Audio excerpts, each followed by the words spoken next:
Hello everyone, welcome to Tactica Imperialis and to today's video. Today is episode 118 of Adeptus Podcastus.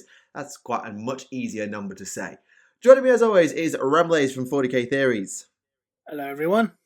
And our special guest today is actually the first guest that Adeptus Podcastus ever had, all the way back in the halcyon days of 2017. I think. Or was it 16? I can't even keep track anymore. Time. What is time? I think it was 2016.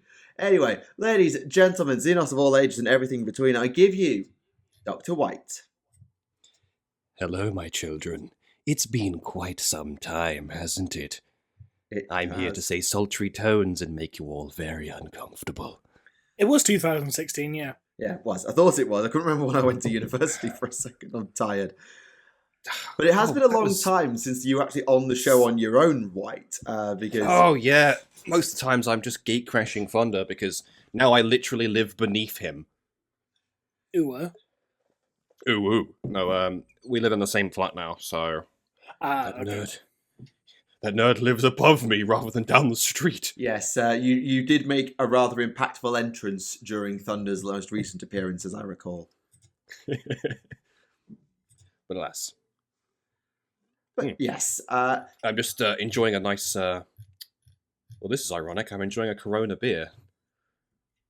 That's and we're demonetized by mentioning that. Well, never mind. Anyway, so it's been a relatively busy but also not busy week. There hasn't been an online preview to dissect, which means that it's a little bit quieter, but that doesn't mean that there hasn't been plenty going on across the worlds of Warhammer. And I think the best place to start, at least for me, would be with the biggest piece of news. Be'lakor. Actually, I was going to start and say, before we jump onto Be'lakor, I think I can speak for everyone here when I say a massive fucking congratulations to Astartes for going official. Oh, yeah. I'll have a rant about this later on because I have concerns as well as praise to pour onto the guy, but... Ooh. Massive congratulations. Yeah, I should have thought of that. I guess I walk in different circles. But yes, this is the news that Astartes and several other Warhammer animations are moving under GW's banner. So we've got Astartes, probably the most famous one, probably one of the best 40k animations ever. But also, I believe this was an external project as well, the Exodite. I believe that was an external project before it... I remember seeing teaser trailers for a while back, yeah. So I think they were recently brought into the fold as well. There was another one I've heard of that I'm not sure if Games Workshop was picked up, but they... The Raptor? Definitely... No, it's the Krieger one. No, they haven't picked that one up, no. Oh, that's a shame. That looks like that could be quite good as well. But this sets a precedent. It definitely shows that GW is looking into basically adopting successful members of the community and saying, you want to make content, you want it to be official, you want us to deliver it for you, we will help you. My concern is they're going to go, oh, but we want some say in what the story is and what the plot is, because it will help us sell things. And that's when creative controllers are arrested away from these people. Because I fucking love how Astartes, pardon my language, how Astartes uses non-canon custom factions. Come on, Truman, you know the word. Let your brain work. Chapters? Bingo! Some of you sounds like codexes. No, that's not right. That's the book they come in. But I love the fact that we don't know who they are. And we're like, oh, who are these weird groups? Oh. And I'm scared they're going to go, yeah, no, they're all Ultramarine successors. It's like, okay, thanks. But on the flip side, we don't know the exact deals, that's been struck between the two. So for all we know, GW probably might have paid, Astartes a shit ton of money for, his work. And, for all we know, the deal is obviously good enough for him to have taken. Yeah. Because I can't imagine it. Because if it was a bad deal, I can't imagine he would have taken it, even if it did make this work official. So yeah, it's going to be difficult to really make any kind of judgment until or unless A, the developer speaks publicly on the matter outside of a GW fluff piece, or B, it actually comes out. I mean, I'm quite optimistic considering the fact that with how good of the content he was able to create on his own, imagine what he can do with GW funding the budget as well. Yeah, I think the only question is where's the line? Is it purely a budget and promo thing to help get GW to a wider audience, or is there more say that the design team are having in it? That's the question I think that people are unsure about. I saw I guess you call it a meme on Twitter. This like fake newspaper called the Tabletop Inquirer. I don't know if anyone. Oh yeah, I saw that as well. Saying 40k fandom trying to find a way to be mad at the Astartes guy going GW official. It's you're always going to have someone who wants to go, oh, this is terrible. I hate this because, I mean, people exist like that. They thrive on having something to bitch about. Yeah, I mean, within like the first hour of that news going public, I saw people in some Discord servers saying, "Oh, GW have screwed him over." It's like, how do you know that? You have no idea what this means. Exactly. You don't know the deal he struck. You don't know the agreement they've got. I mean, obviously, in regards to creative things, I'm sure there will be certain things he won't be able to do. Like, obviously, he's not going to be able to have a say in, hey, here's the second founding Primarch or something. Yeah, they're not going to include stuff like that, obviously. But I am optimistic about this. I mean, considering the guy who did the the Hell's Reach animations, he got hired by GW as well, didn't he? And isn't he working on the Blood Angels series? Richard Boylan, yeah, as far as I remember. Yes, yeah. See, here's my dream outcome to this situation. Astartes Continues is really good. We have this custom chapter that has these characters the mainly the white and black style ones we have so far. We have that play out, and then as it ends, Games Workshop turns around and releases a codex for them. Or at least a supplement. I would buy that. I would go out and buy that just to have it and know that I'm contributing to that cycle. Yeah, more than likely, based on the trend of how Space Marine releases go, it would be a White Dwarf article. Because the Emperor's Spear's got one, as an example from Dembski Bowden's book. So I reckon they may get a White Dwarf supplement one day. That's certainly not outside the realms of possibility. I mean, if we're lucky, we might even get shoulder pad kits from Forge World or something like that. Because they sometimes do that for obscure chapters. Because remember for a while they did that for the Blood Ravens, didn't they, on Forge World? They did when the games were really big. Yeah, we'll get on to 40k gaming in a bit. Oh boy, I have some things to share about that. But you mentioned everyone's favourite Big Daddy. It's Be'lakor, and my god, he's big. Yeah, there are other things in the animation section, but we'll come back to it later. Yes. Be'lakor. Sorry, I didn't mean to change the topic. No, you're fine. I brought up Be'lakor first. Yes, Be'lakor is back and bigger than ever. And they actually made the first Demon Prince of Chaos feel like a big deal. So very impressive miniature, I have to say. I'm looking at it now and that looks like it will kick your shit in. Then you've realised it's Be'lakor, so it won't. He looks like a Doom Eternal boss. So I like the fact that you got some nice customizable options, like changing the base for either a Chaos Warrior or a Primaris Marine, or even changing the skulls and the chains on his wings. So you can have one with a Bionic Eye or a Space Marine helmet. That kind of thing. So you got some nice customization options there. Yeah, it allows both AOS and 40k players to use Be'lakor without having to do any conversion work whatsoever. And also means that if you fancy doing a little bit of lore bending, then you can have Chaos Warriors in 40k and a Primaris Marine in AOS if you really want to. I could just picture Be'lakor bursting through a rip in the middle of some fucking dwarven riflemen, and there's just this dead Primaris Marine collapses in front of them. And he's just like, right, who else wants some fucking now? And then he dies by having a rock dropped on his head again. Yes. Fucking the rocks! This goes back, by the way, to, I think, 7th edition fantasy, or 8th edition fantasy. There was a battle report, Lizardmen versus Demons. I think it was when Lizardmen got their last army book. And in the battle report, a demon prince using Be'lakor's model died to Pterodon riders dropping rocks. That's the meme, by the way. And they wrote so much really cool stories about like these terrified riders being like, "Now release the rocks," and the demon being like, "Ow, fuck, I'm dead."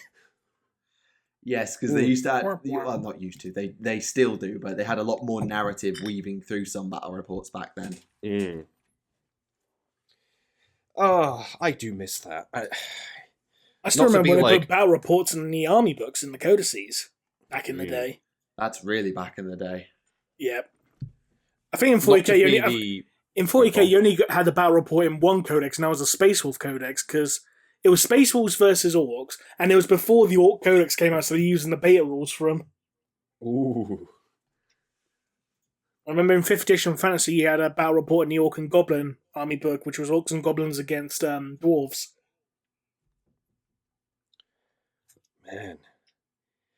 Sorry, like I was going to say a second ago, to channel to a different franchise altogether, there is something I really like about BattleTech is whenever they had big conventions or big tournaments and someone did something wacky in them, they were just like, yeah, that's canon now. That's in the lore. The nuclear urban mech is my favourite example of this. Yeah, GW has a much more love-hate relationship with making things canon. Like when Chaos won the 13th Black Crusade, and like, nope, never mind, revert that. That didn't happen. That didn't happen. They just made a minor victory. Ugh. And Eldrad didn't die. He got better. Yep, absolutely. He undied. Typical Space Elf nonsense. Yes, but Be'lakor was revealed as part of a new series called New Model Monday, and he wasn't actually the first model in the range. That went to, I believe, either a Soulblight Gravelords or Cursed City miniature. I forget which off the top of my head. I think it's Soulblight Gravelords, and that is the Rat Prince, aka what would happen if Dishonored went into 40k or AOS. Oh no! Here come the rats. So yes, this model is Kritza, the Rat Prince, who has got, how is it described? He is able to transform into a swarm of rats. He's wearing a cloak of rats, as well as having a bunch of rat tails coming out of the back of his cloak. And he actually looks really quite impressive. His lore is very much tied to Cursed City, but I don't think he's going to be in Cursed City. We'll need to see exactly how that works, because he's not in the Cursed City box. They missed a huge opportunity by not giving him a rat tail mullet.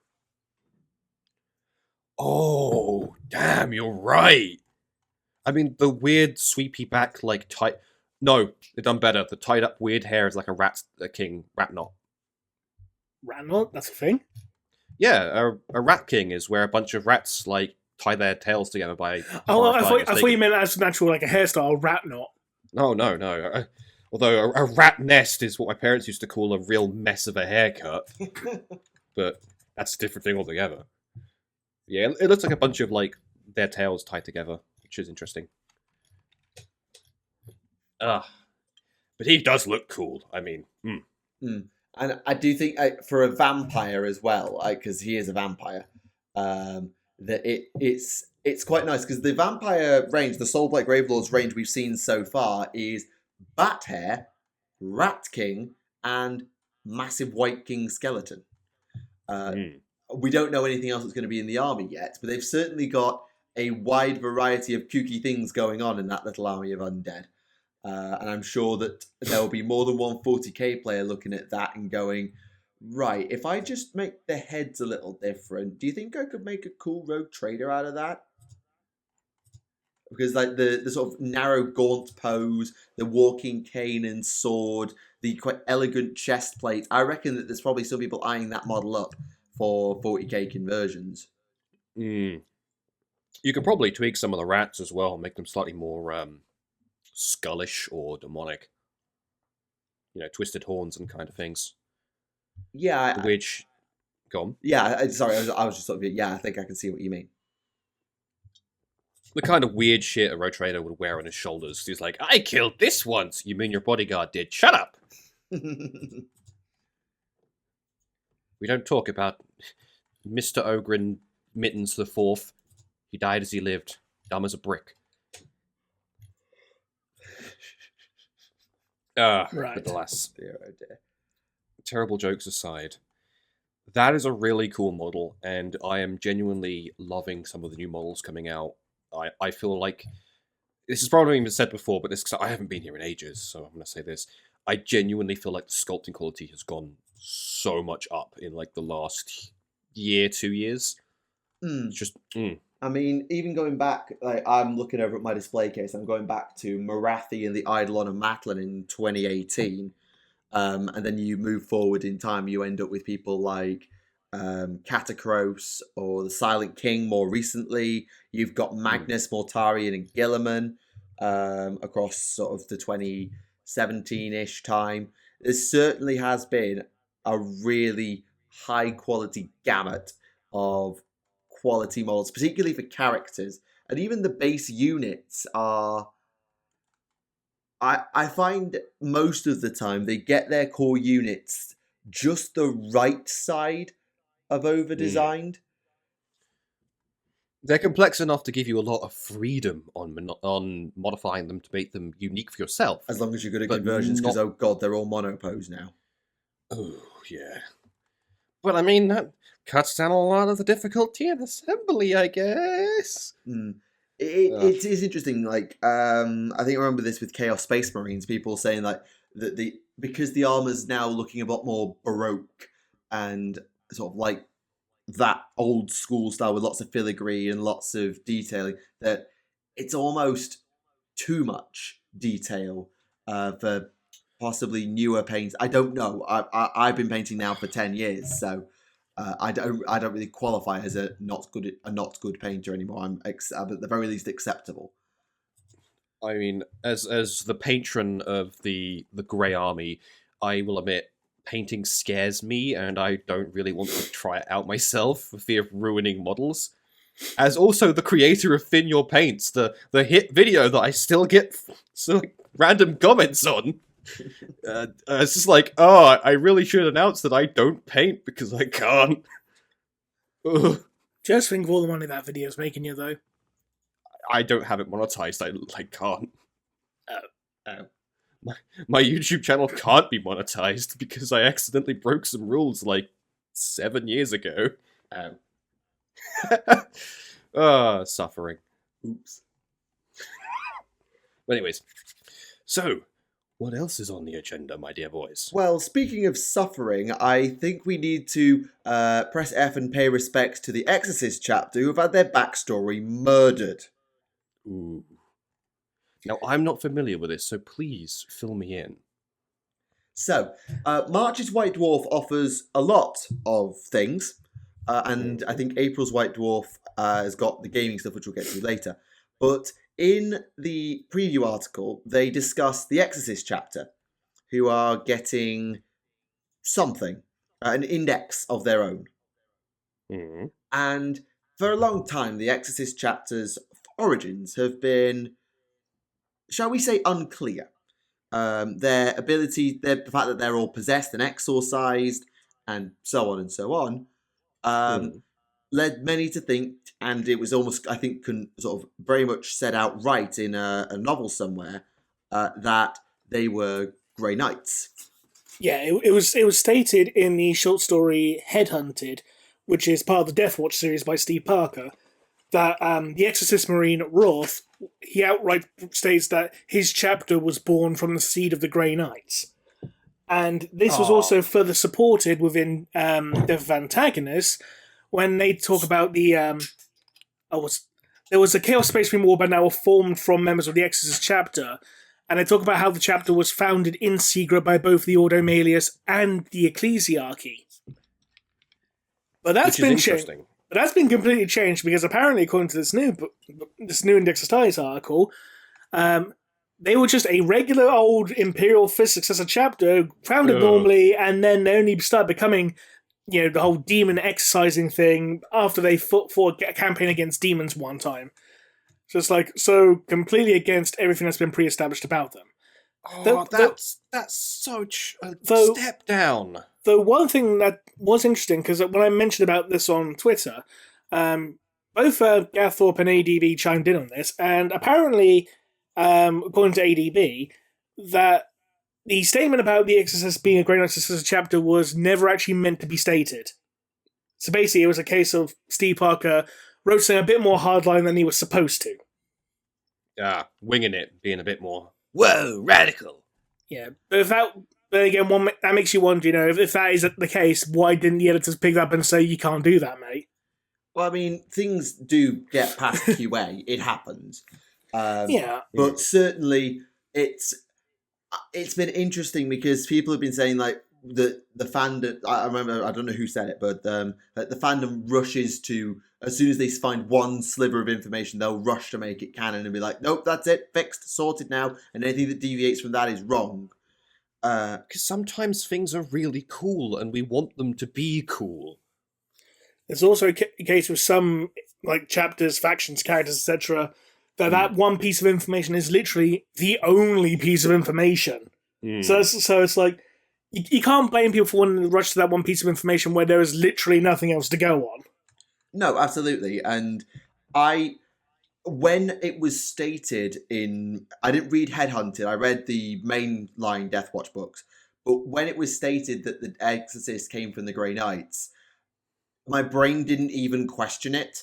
Like, it's like, okay, yeah, that adds up. Like, as soon as you know what their backstory is and what they're all about, everything lines up. Because I've got the direct passage from Headhunted,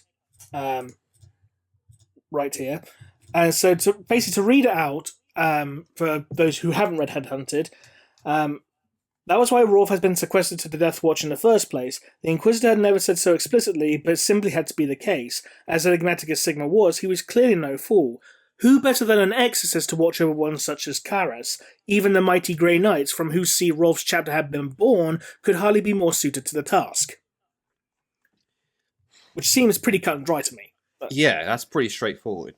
See, the first thing that came to my mind when I heard this was, this strikes me as the Grey Knights making a deniable operations chapter. Because the Grey Knights themselves, they have to, like, they are super secretive by law. Yeah, they have to kill everyone who sees them, pretty much. Yeah, so what if you wanted a chapter that could prolong operations and not have to deal with, deleting entire fucking, like, the problem hive with worlds? The problem with that idea is that in the Emperor's Gift novel, which is a novel about Grey Knights, the Grey Knights outright state how they hate the Exorcists. Which is annoying, because... then you could make it like radical inquisitors versus, hardline inquisitors, and then being like, oh, you fools, at least you're on our side, I hate you, but at least you're doing good work. But there is one thing about this which a lot of people have pointed out. A lot of people have pointed out this one thing, the reason for this change. They reckon it's because it's to allow the Exorcists to have Primaris Marines while ensuring that the Grey Knights don't. Yeah, that's maybe the reason it's for this just a retcon, grand way which of would be avoiding funny. Primaris Grey Knights. Yeah. I mean, I've heard less plausible reasons, and I can think I think that would make sense from a business perspective. But it is just surprising that I know there's not much literature on the Exorcist out there, but the fact that across two separate sources there was statement, if not confirmation, of this ancestry, and neither of them got caught. And at no point did this not getting caught get onto GW's radar fast enough that they've waited. I mean, Headhunted must be 6 years old at this point. About that, yeah. And it's a long time to go without any... Like, they could have just snuck it into the 7th or 8th or 9th edition Space Marines Codex and called it a day. But it is what it is. I mean, obviously, retcons do happen in 4K. We know this. All you got to do is look at everything to do with the Necrons, for example. Yeah, and we were just whinging about the no rewrite the 13th Black Crusade about 10 minutes ago. Exactly. So I just think turning him into an Imperial Fist Successor chapter that was founded normally and only became the Exorcist after fighting demons that one time, underwhelming. It reminds me of the... Oh, sorry, go on, Mike. It kind of fits with the Imperial Fist's general self-flagellation and the fact that their descendants had that sort of in different ways. The whole, oh yeah, I'm going to expose myself to a demon and then force them out of me or die in the process, kind of is like an extreme level of that, which I guess kind of fits. I just kind of wish they didn't. If they were going to give an Index of Size article and not use the Grey Knights, origin, I'd rather they just kept it like more vague, like unknown founding. Their records are locked away by the highest order of the Inquisition or something like that. Not obviously even the Inquisition, burned by the Ecclesiarchy. or Because that. that would have added an extra level of like, wait, what? Why would they get rid of them? Oh yes, because that also ties into the what was said about them in Death of Antagonists about them being founded by the Inquisition and the Ecclesiarchy. So just I feel like turning them into an Imperial Fist successor chapter is. Well, I mean, obviously, look at it this way. At least they're not Ultramarines. Hey. The new way of how they're written kind of reminds me of the Relictors, in that the Relictors were just your average Joes who then took it upon themselves to hoard technology that they picked up from wherever they found it and then start using it because of an experience they had.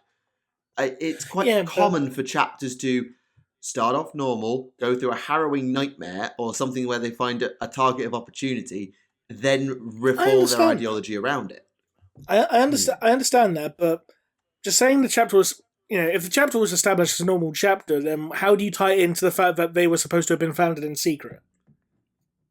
I mean, for what reason do you found a chapter in secret if they're just going to be a completely normal chapter doing normal chapter things, relatively speaking, I mean, it's the Dark Founding, and the Dark Founding, you could easily have, you could scrub half of that bloody founding from the records, I reckon. Sure. Going back to Relictors briefly, at least those guys have got, the interesting quirk of the fact that they've actually got chimeric gene seed. Like, outright confirmed to be a hybridization of Ultramarine and Dark Angel. True. Which is not a great combo. Because that wasn't an Index of Styles article, so... True. Oh. At least they have that going, at least. Like, yeah, we got our gene seed's hybrid from the two purest stocks, which makes it absolutely pointless. See, that's the thing with blended stocks is I really, really like the idea of, oh, hey, we found a bunch of, like, pre-heresy, I don't know, like, Emperor's Children. Should we use this? Yeah, just mix them in with some, I don't know, I guess Imperial Fist, Gene Seed, bugger it, who cares? And then you have Gilliman giving 18 Primarchs worth of Gene Seed to Call and saying, now Call.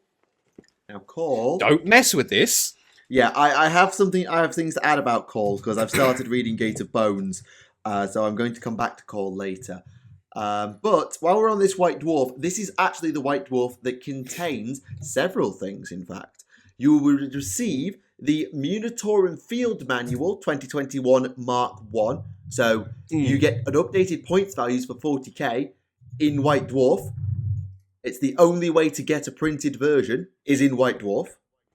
Which is kind of a bit weird, but that's... They are online, but yes, weird.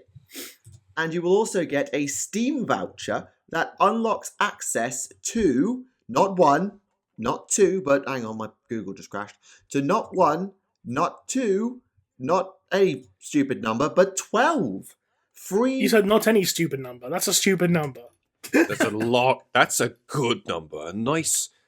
Just 4 more than the good one. So yes, you'll be getting 12 games for free on Steam. They are Vermintide 2, Space Marine. Good game. Lord of War 1. Good game. Total War Warhammer 1. Good game. And Total War Warhammer 1 Call of the Beastmen, whatever that is. Kind of okay DLC. Warhammer Underworlds Online. Warhammer Quest 1 and Warhammer Quest 2, The End Times. Both are decent. Talisman. Warhammer Chaos and Conquest. Adeptus Titanicus Dominus. Which isn't actually out yet. Which is impressive. Because I got an email about it the other day saying, hey, this game's coming out of early access in a couple of weeks. Do you want a Steam key for it? But here's the magic thing about those. A few of these games, if I remember correctly, were mobile first. Yes, and the last 3 are 40k Sanctus Reach, Armageddon to Orcs, and that Space Wolf game. but not a That very Space good one. Wolf game. Yes, for Space Wolf, the card game. You know what? I'm tempted to go. Is it a card? re-download No, it it's to not see a if card. they've Is it a patched card game? Yeah, it's the card game. Oh, fuck that one. Yeah, wasn't great. Literally, the only good memory I have of that game is watching a Total Biscuit stream clip, where he's marking out about raptors having a bayonet on their chainsword and going, "Yo, dog, I heard you like swords, so I could put a sword on your sword so you can stab while you stab." That's the one thing I remember about the Space Wolf game. Ooh. But yes, a lot of those games are very good games. Totally worth it. Vermintide 2, definitely. Space Marine, it's a premium game, my dude. Please pick it up. Maybe people will be encouraged to make a new Space Marine game. I really want a sequel. Dawn of War 1 is interesting. It seems like it's going to just be the base game of Dawn of War 1, not Soulstorm or Dark Crusade or Winter Assault or anything like that. You say that, but at the time of recording, so by the time this goes out, it's probably stopped. The first set of games, like Dawn of War 1, is on discount heavily on Steam. And I think so is Dawn of War 2. But Dawn of War 3 isn't, and it's not included in the bundle either. Yeah, but no one wants Dawn of War 3, though. Oh, shit. Yeah. I was having a talk to Thunder earlier on about, modability and how Dawn of War 3 has a lot more, structuring for supporting mods. But the base no game one is wants terrible. No one wants to mod it, because they'll spend half their time fixing the base game. Yeah. I mean, look at it this way. The list of games could be worse. It could be Dawn of War 3 and Eternal Crusade. Yeah. I don't even know you could buy Eternal Crusade anymore. Yeah, and I mean, Total War Warhammer 1, granted, it's a bit more streamlined than Warhammer 2, so you won't get the Mortal Empires campaign, but it's still impressive, absolutely. Armageddon the Orcs is a new one on me, a delightfully old-school 2D hex-based strategy game. I'm guessing this is like Epic the video game? Or something? Hang on, I need to remember. Yes, this looks like that. Oh wow, that looks old. Oh, it is old, yeah. Because there was videos about this years and years and years ago. This looks like one of those '90s games. I remember there was No, it wasn't. It wasn't. No, Armageddon wasn't that old. Yeah, but I know there was one that had the same style of hex-based combat. You're thinking of Rights of War. Yes, that was made by a bunch of people who came from strategic simulation. It was from they did the was it Panzer Division 2? I think it was. Yes. Oh, God, that game was good. it's actually from 2016. That's impressive. Are they trying to do a boomer shooter thing with it, where they're like, oh, we'll remake a really old style of game because modern computers can make them less garbage? I mean, it's got Gorkanauts and stuff in it, so it's using modern units. At least with Rights of War, you can get it from GOG. So this actually looks pretty good. I'm not normally one for hex-based games, but I'm looking at this and I'm like, you know what? And you could even run it on Windows Vista. Whoa! Going back in time, are we? Do you know what? They should have added that Legacy of Dawn game. You know, that text-based game? What?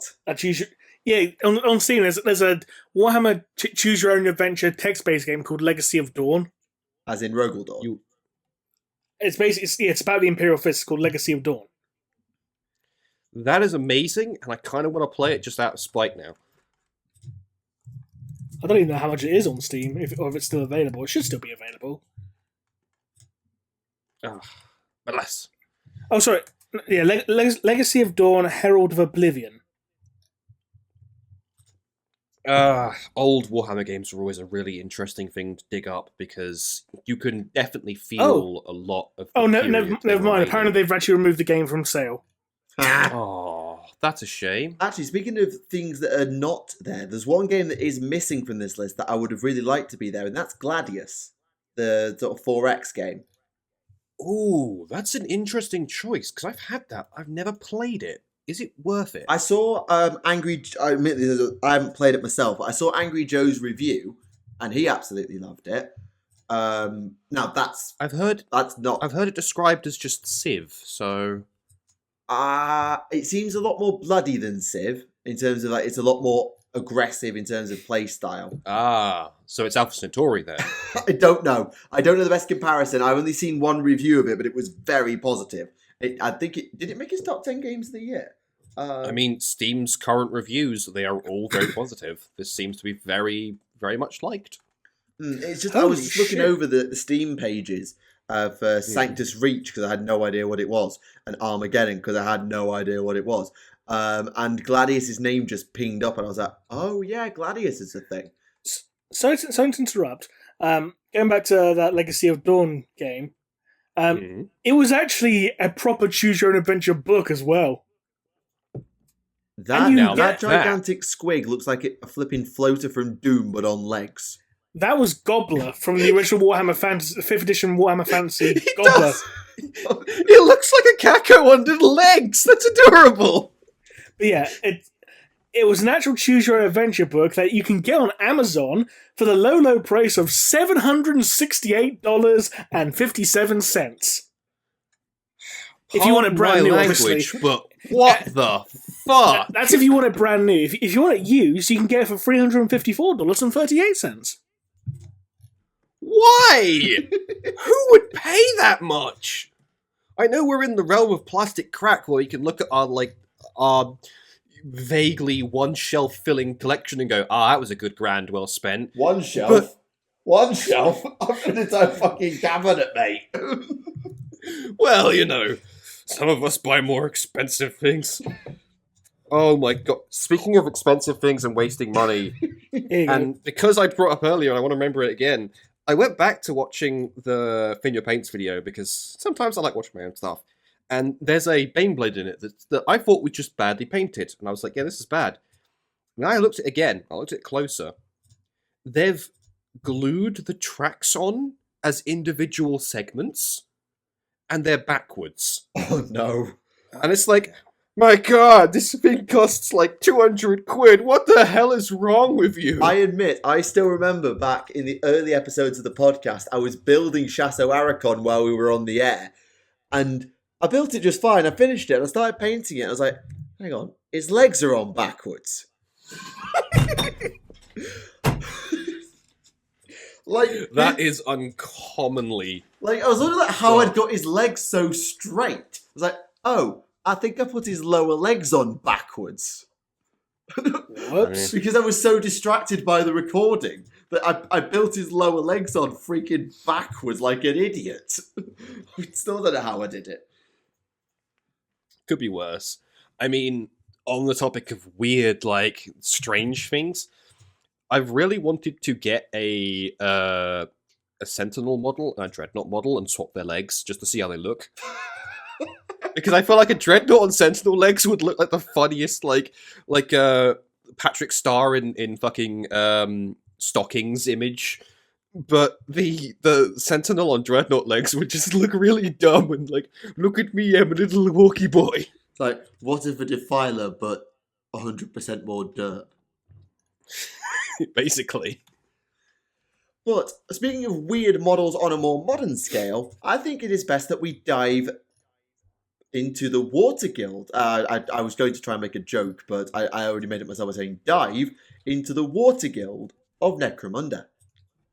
Ah, yes. So they are receiving 3 new models, a Nautican Siphoning Delegation, which contains a Master Nautican with a weird hat and a backpack, a Siphonite, which is basically a Herald of Tzeentch with more metallics, and a Subnautican, aka What If an Ambot but a battlesuit.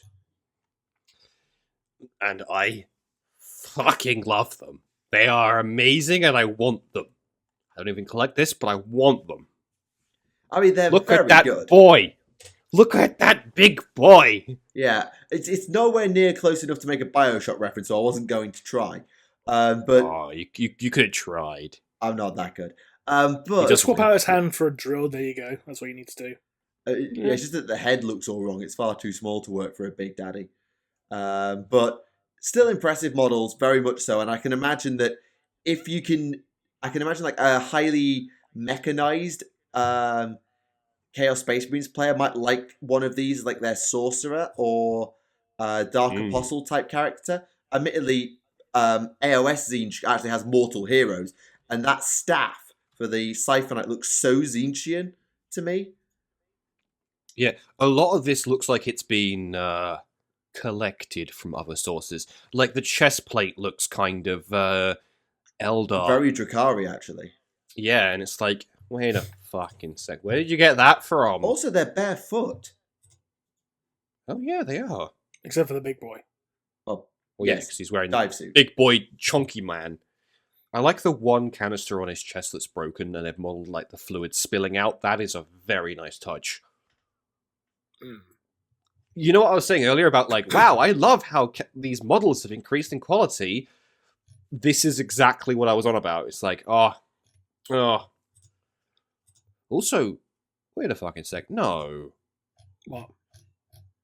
The canisters are linked up to his suit in such a way that it makes me think that they're using internal pressure shifting for like, that is a, sorry.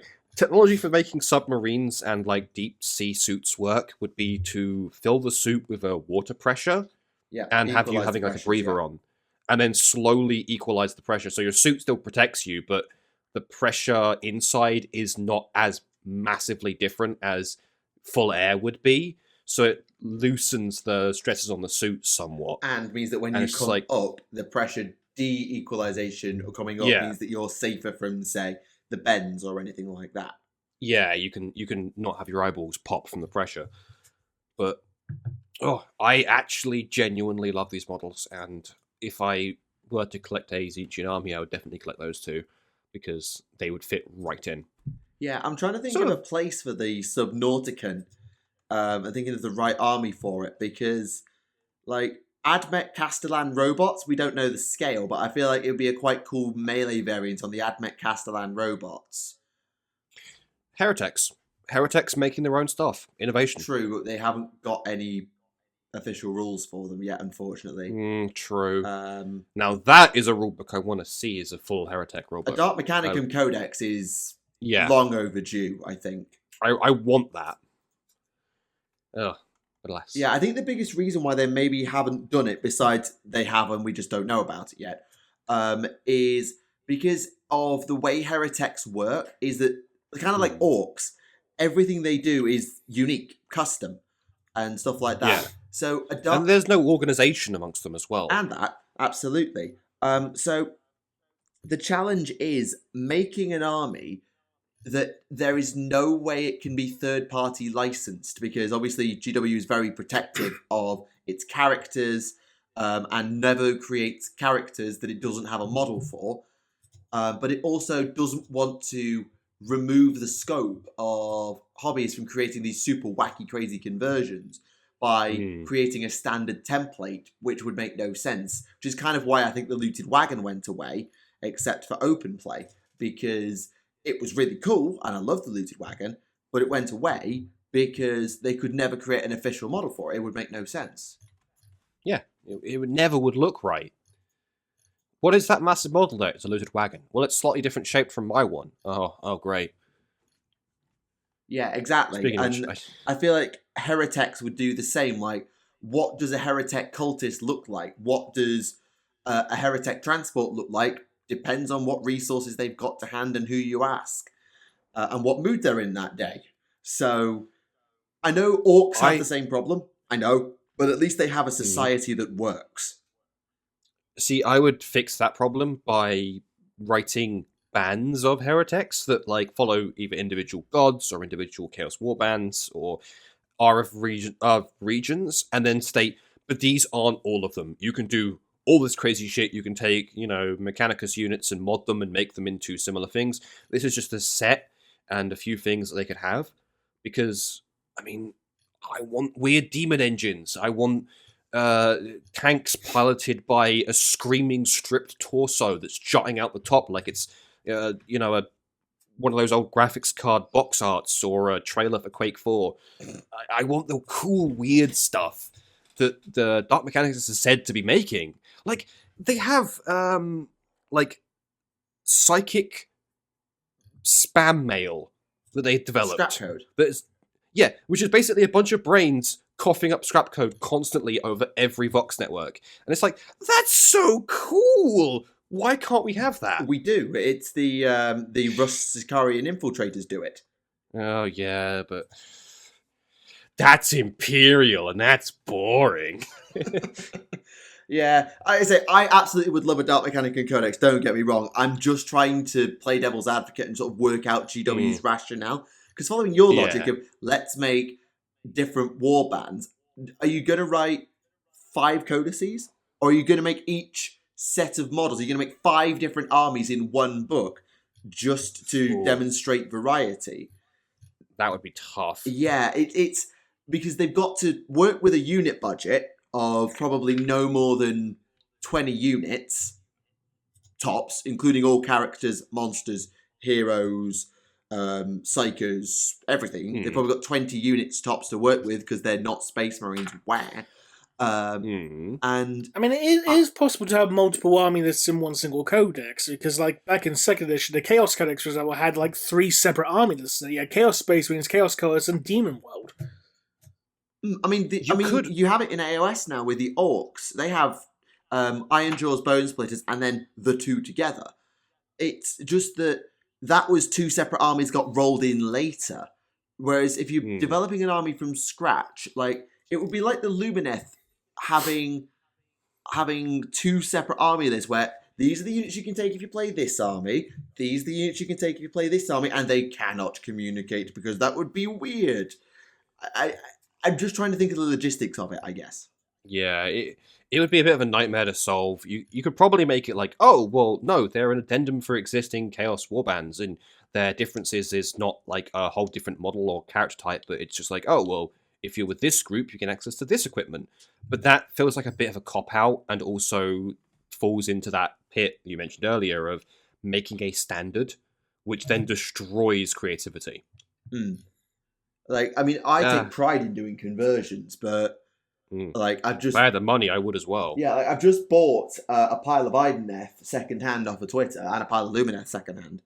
And I'm looking at all of it, and I'm like, I've been given, like, 9 eels, 2 sharks, and 3 of the same hero that all look the same, and I'm just like, oh. Ah, well.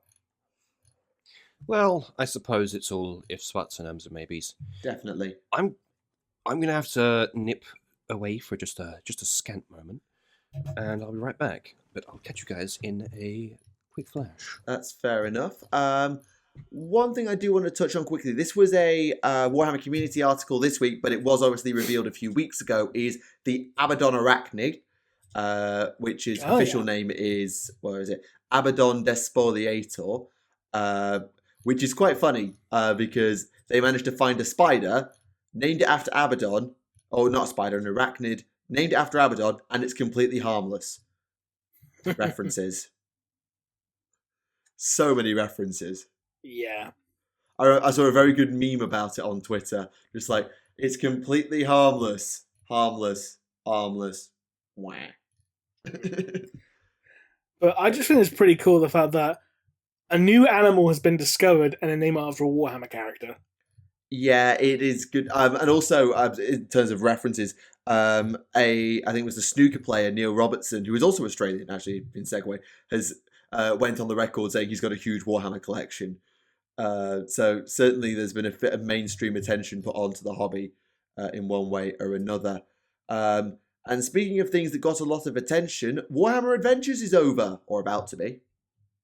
Yes, we know a certain Necron will be happy because it ends with Necrons. So it started with Necrons and it ends with Necrons. So yes, it's almost as if it was planned that way or something, you know.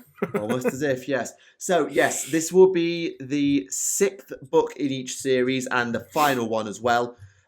Tomb of the Necron for Warhammer 40k's version. There will be Space Marines, Necrons, and all of that.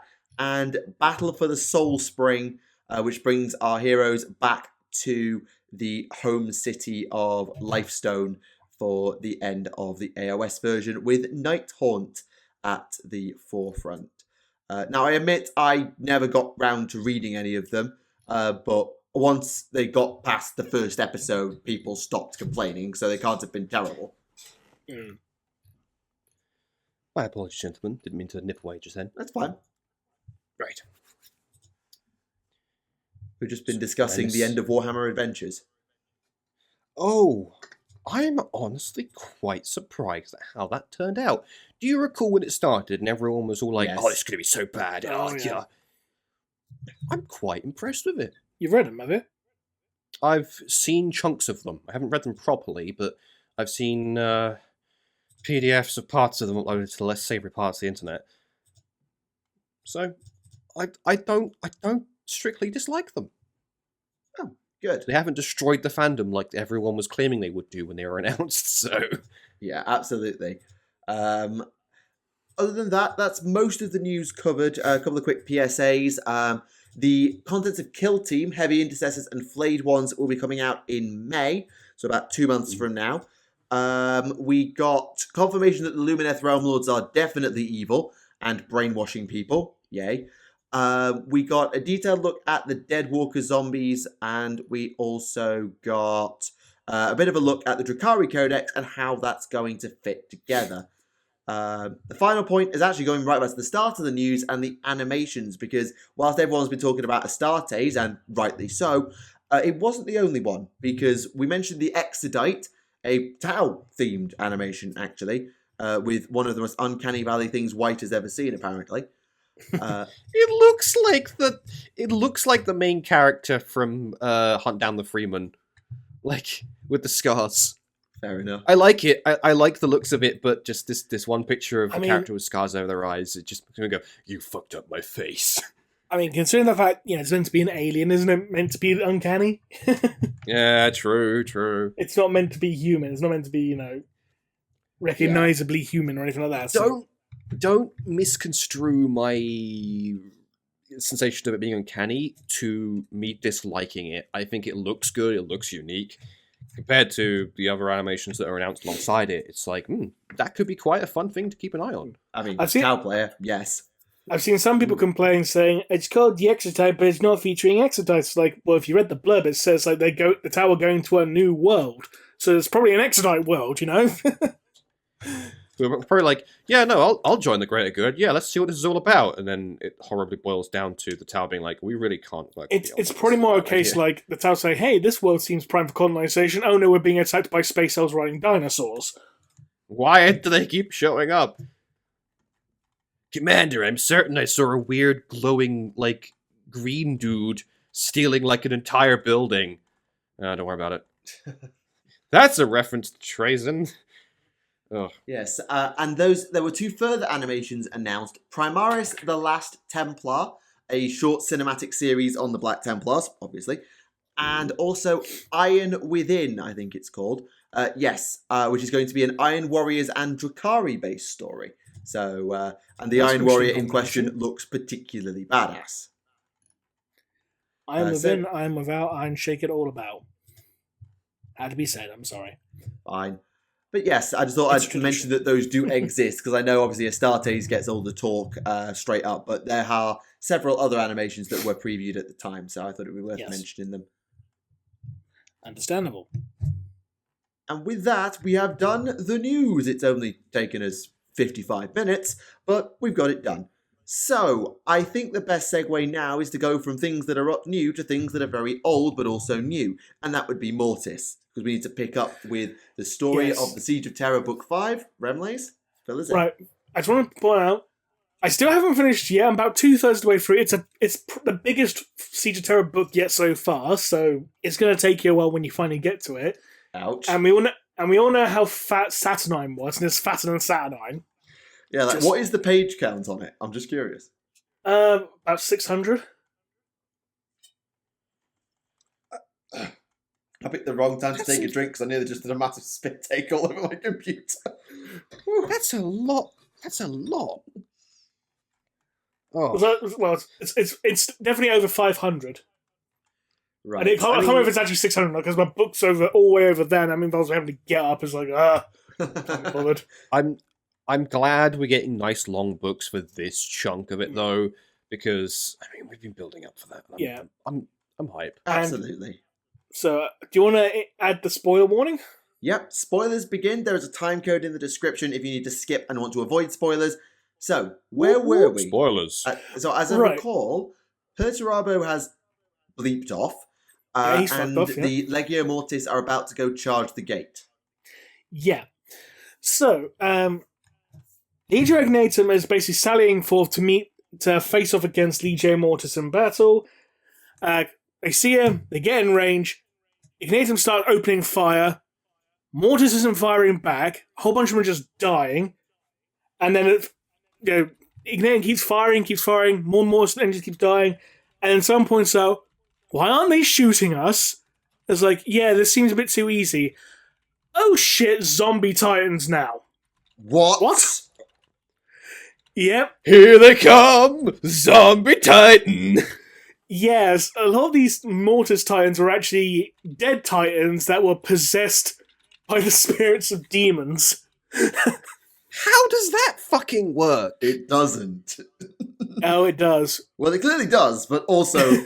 Like, are they like infesting the machine spirit or the Prisapep or whatever the name is, the guy that sits in the front and goes, my brain. Well, this way, the heads of titans are basically having like glowing witch light in the eye socket thing. So, that could just mean demonic possession of the armor. I mean, that's what they're possessed demon zombie titan things. Fun though. Yeah. So yeah, Legio Ignatum, they've lost about a quarter of their number, and they have to pull back to basically refuel, resupply, and rearm because, like, hey, we've wasted all this ammunition on decoys. Well, the rest of Legio Mortis is coming forth from another side. It's like, oh, fuck's sake. Right. But all hope's not lost, because even though Rogodorn's basically going, shit, Rogodorn's in the Strategium, and a man in a black cloak comes up to the door and basically shows a seal to the Imperial Guard. You're going to let me in. It's like, looks at the seal. It's like, yes, I am going to let you in. It's like, who are you? Hello, I'm the Princeps Maximus of the Ordo Sinister. Oh, shit just got real if you got the Side Titans out. Yeah. Yeah, we're here to come, like, slap you. Yeah, and Rogodorn pretty much says, shit must be worse than I thought if my father is sending you to aid us right now. Yeah, like, if you're unleashing the Side Titans, you do not care about collateral, you do not care about looking good, you just want everything in a 1,000-mile radius dead. Yes, so now Rogodorn has basically now got command of the Side Titans, which is like, ooh, shit's getting real, but we step away from that storyline a second, because we're now jumping forward to see what's happening with the Dark Angels. Yes, as I recall, where were they going? Right, so, they were told what they have to do to try and, help try and get the rest of the Dark Angels Legion and the Ultramarines to Terra, because something was blocking the Astronomicon. Yes, that was it. So, the Dark Angels are basically getting ready to make planetfall, but to do so, they need a distraction. Now, luckily, half of Horus's fleet is not in orbit of Terra, because half of Horus's fleet is chasing down Perturabo and the Iron Warriors, saying, get the fuck back here. That's a good distraction. You can't leave! No. So, taking advantage of this, the Imperator Somnium just saunters up and starts wrecking shit. Hang on. Now, the Imperator Somnium, to remind people who don't know, is one of the Emperor's flagships. I was gonna say, like, that's the Emperor's personal space boat. One of three of the Emperor's flagships. After the Bucephalus. The second apparently. one. Like, the better one. How the hell did the Dark Angels get permission and I think to I've use cut that? out. How did they get permission to use that? Because that's like the Emperor's best boat. It's better than the Bucephalus, as I understand it. What? How? Right. So there's a couple of custodians on board and a whole bunch of servitors and quote-unquote automata piloting the ship. But basically what's happening is the Imperator Somnium is charging in. Horus's fleet basically goes, oh shit, it's the Imperator Somnium, starts panicking. Then Horus just basically goes, nah, it's just one ship, kill it. And everyone's like, okay, we're going to kill it. Start opening fire, ripping through the void shields. The Imperator Somnium does nothing, waits until a whole bunch of Horus's fleet gets in range, and then starts unleashing hell, shooting like cannon shells that are the size of Imperator Titans. Yeah, that's kind of the shit the Emperor would have at his disposal. No, yeah, that's not the funniest bit. Guess how fast these things can shoot? The cannon shells can travel at the speed of light. That's impossible. It's the Emperor. Why does he have... It's the Emperor. No, You don't need that's to explain actually it. impossible. It's the Emperor. You don't need to explain it. Dark Age for technology shit. Or close to the speed of light. But yeah, Fine. It It has fine. science magic. It TM. basically pretty much takes out 50 ships single-handedly. It cripples the Terminus Est and the Conqueror. Which is Angron's ship, for the record. And the Terminus Est being Typhons. Yep. It eventually does go down, however. It does get blown up in like a massive, spectacular blaze of glory. But as the Imperator Somnium is wrecking Traitor's ship, Corswain's fleet is hiding within the gravity well of the Imperator Somnium and doing a drop pod assault to Terra. What? Now, It has a gravity well. It's big enough to have its own gravity well. it's the size of one of Terra's orbital plates. Which are the size of like a small continent. That wouldn't have a gravity well. This thing... What the fuck? Or gravity shadow or Discounting that. whatever. Deep striking from orbit of the giant ship. Also, if It's you're funny caught as in a hell. gravity well, how do you drop pod assault out of a gravity well? Let me finish. Acceleration. Let me and finish. a bit of direction. Let me Yes, finish. I know. Let me I do. finish. I do know how forces Guys. work, but like, what? May I finish? Go on, Ram. Right. The ships were hiding, but then the ships pull away from the Imperator Somnium as it's wrecking shit, so it can launch the drop pods. Okay.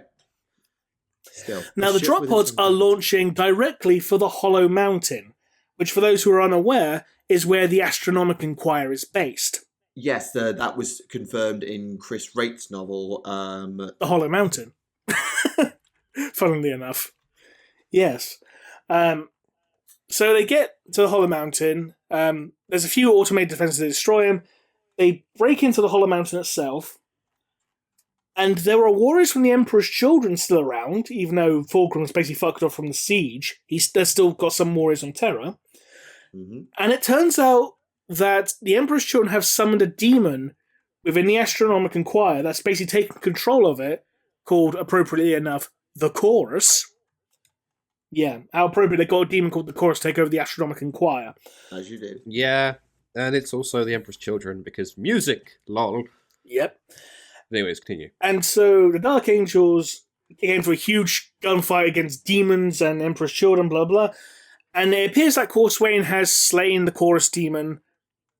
And that's where we're with that side of the story so far.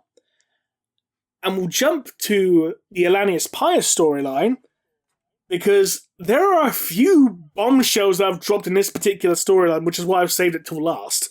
I mean, it's not like you've just dropped zombie titans and ships with their own fucking gravity wells on us. No, I mean, And relativistic railguns. I mean, like, you know, plot revelation type bombshells, not like what the fuck is going on type bombshells. Okay, fair enough. Go on. Right. So Elanius Pius and his group are traveling through, you know, the desert or whatever, and they see it at the hive. They see a hive city, and they see like a flock full of people like going towards it, and they think, "Oh, these must be refugees fleeing, you know, the battle," even though we're like hundreds of miles away from the nearest war zone. Are they really refugees? So they go into the hive, and they find that the people have basically become like enraptured by the hive. Like they're singing, like getting really giddy and all that. And it's pretty much hinted at this point that the hive city is basically fallen under Slaaneshi influence. And they go inside, and it turns out that this particular hive was originally like a what's the term? It's basically like a massive greenhouse. I've forgotten the actual specific term of like agroponics or something like that. Hydroponic. Yeah. Known as Paradise. Now they think they're safe inside here, but again, it's been corrupted by Slaanesh. They find that some of the trees have fruit, and the fruit itself is flesh. And they look at the roots of the tree, and the trees are actually growing out of people's bodies. That's Slaanesh for you. And would you eat the flesh grape? Flesh apples. But yeah, and they find out that John Grammaticus is also in the hive somewhere, and they're basically like Alanis Pius and co are looking for him. But then they end up getting like enveloped by these like flowers, are like digging their thorns into them and like forcing them into a dream state. Now, in this dream state, Alanius is able to talk to John Grammaticus because they're all linked to like this plant web thing. Right. And they're rooting through Alanius Pius's memories at this point. Because they're looking for something in particular. Now, this memory we're looking at, it's like in biblical times, and the exact date is not given, obviously. But it shows Alanius Pius. Olypius was Jesus now. No. Not Jesus, no. But there's a scene of like Alanius Pius in an army serving under the emperor at the Tower of Babel. Now, for all you biblical scholars out there, fuck. Sorry. Continue. Now, for all you biblical scholars out there, the Tower of Babel, the sign of mankind's hubris and all whatever, to be up to the sky, and God shattered the tower, gave everyone different languages as punishment, blah, blah, or something to that effect. Yeah. It turns out the tower itself was being built by, people who understand the concept of enuncia, which is like, magical language of demons, etc., blah, blah, blah. Now, at this time, here we get bombshell number 1. Alanius Pius was the Emperor's original War Master. Which is a big fucking deal. That is a big fucking deal. We're still talking about the Emperor, just to clarify. It's still the Emperor, yeah. Okay, good. Just checking. That is a massive fucking deal, considering he was just a yo-blow nobody. Yeah. He was... And this is back when Alanius Pius describes the Emperor as being like, he was a king before he became an emperor. So it was obviously the Emperor in his youth. And the Emperor is basically... Alanius Pius goes on to say to John that, like, yeah, everything was the Emperor's fault. It's like, yeah, we already know that now. I was going to say, we know this. But it's basically, it's extremely heavily implied that the Emperor wanted to gain the power of the Enuncia for himself. And this leads to our second bombshell. Oh, no. Alanius Pius tries to kill him. Like, stabs him through the heart with a knife.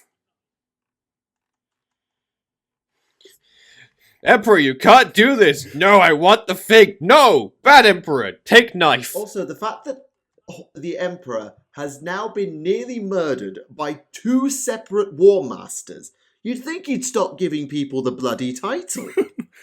No. And for a poetic effect, as soon as Alanius Pius stabbed, the Emperor in the heart with his knife, lightning struck the tower. Boom! It's like, oh, how appropriate, how prophetic. But yeah, those are our big major, like, what the fuck kind of plot revelations here. It's like, oh, sweet Jesus. That is genuinely a lot of what the fuck, but at the same time, it's like kind of explains why the Emperor really liked him. But also kind of ruins him being relatively Joe Blow when he got, like, murdered. Yeah. Because now he's, like, the original War Master getting slain by the current War Master. It's like, shit. Well, he was the original War Master who was also one of the Argonauts, who was also best friends with Theseus and fought against the Minotaur, who also fought in the Gulf War and Vietnam, apparently, as well. Yeah, he's How does he not have super PTSD? He probably did. I mean, he's a perpetual. He probably, slept off or something. I don't know. I'm just going to sleep for 200 years. Don't worry, I'll die a couple times in the process. It's fine. I mean, He's probably forgotten more than he knows. He actually does say that, he actually says to John Grammaticus, once you reach his age, you forget things, and then you forget that you've forgotten. Ah, the Alzheimer's effect. Kinda, yeah. But less. Then Pius gets pulled out of the dream state by some of his friends who, found him. They find John Grammaticus and get him out of the thorns as well, because obviously he's been dragged into the plants as well. And then it's like, we need to get this guy out as well. Who is he? Oh, that's Litu. She sent him to help us. She being Erda. Which is the Primarch's mum, by the way. Yeah. And I know a few people have turned around to, the Alanius person, some people say that he's not Alanius Pius. Well, Litu flat turns around and says, you are Alanius the Pius. It's like, I think that's pretty much a given at this point, let's be honest. I know there was also an Alanius Pius in Saturnine who was a regular Joe, got killed by Angron, but let's be honest, it's probably just the 40k equivalent of, John Smith at this point. But yeah. Aside from that, there was also another short plot point, rather, about Shaban Khan. I feel like I should know that name. He was thought dead in the previous book, and he is revealed to be alive but heavily injured, and he's trying to get back to the Legion. And as he's making his way, he encounters a sole survivor of an Imperial Army platoon who also found a baby. So basically it's like him, this officer, and a baby trying to navigate their way through no man's land. Sounds like freaking Ice Age, but with Space Marines. Yeah, but Shaban Khan is pretty much implied to be dead now because he basically told the bloke and the baby to run away while he fought off some demons, and then that's the last we heard of him. So, yeah. I think you can close this. Well, unless there's anything you want to ask in regards to the Warmaster Shank Tower of Babel go boom, I think that's pretty much the end of the spoilers. Right. So, I'm not the only one holding their face in their hands right now. No. So, welcome back, spoiler people. We're upset. We're confused. Very. Upset, confused, bewildered. I don't know why you're upset. No, I don't either, I'm to be upset. honest. Because I think it's dumb. I think it's dumb and silly. It's... And this is coming from a guy who reads Battletech and reads entire novels about a guy protecting the cum box. Look, there is nothing wrong about Christian Cage signing with AEW. There's nothing wrong with that, okay? Yes, it has been a very interesting experience discussing the latest segments of Mortis, and we'll have more next time or the time after, because we do need to talk about next episode a little later. I have started reading Gate of Bones, which is Dawn of Fire Book 2. We're still in the setup phase of that, so I will throw up a spoiler for it here, but I'm only on chapter 7, so I'm not too far in yet. In essence, it is setting up for the Battle of Cathalamor, which is a linchpin shrine world that the Imperium needs to take in the next couple of days, otherwise the entire progress of the Indomitus Crusade will crawl to a halt. And so Fleet Primus has been tasked with taking it.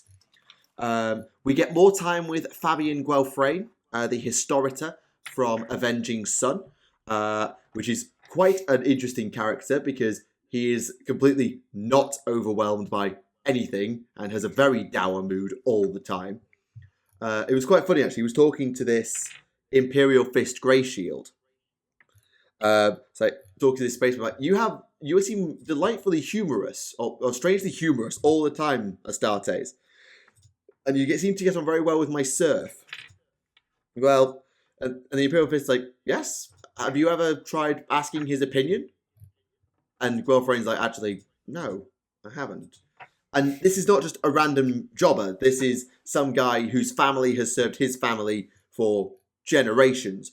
And not once has Fabian bothered to ask his opinion, which I found quite funny. But most of the key plot points revolve around, I've forgotten their name. I think it's the Council Eternal? No, Council something. The equivalent of the High Lords on the Indomitus Crusade. They're like representatives for all the High Lords.